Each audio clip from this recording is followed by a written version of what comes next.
मित्रांनो नमस्कार.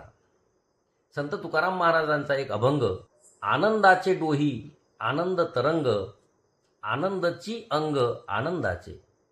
तुकाराम महाराजांनी म्हटल्याप्रमाणे हा आनंद आपल्याला जर पाहिजे असेल तर तो कसा मिळवावा. हा आनंद आपल्याला पैशाने विकत घेता येत नाही. लहान मुलांना आपण खेळताना बघतो, दगड मातीशी खेळत खेळत ती तासनतास स्वतःमध्ये हरून गेलेली आपण बघतो. याचा अर्थ काय?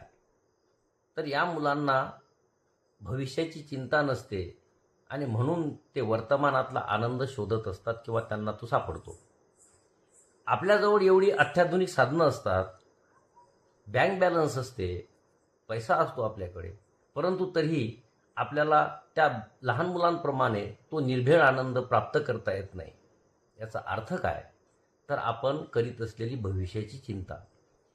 भविष्याची चिंता करणं, भूतकाळात डोकावून पाहणं एवढंच आपलं चालू असतं. त्यामुळे खऱ्या वर्तमानातल्या खऱ्या आनंदाला आपण मुकत असतो.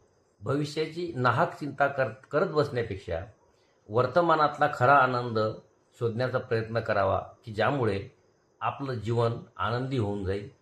एवढंच मला तुम्हाला इथून सांगायचं आहे. धन्यवाद.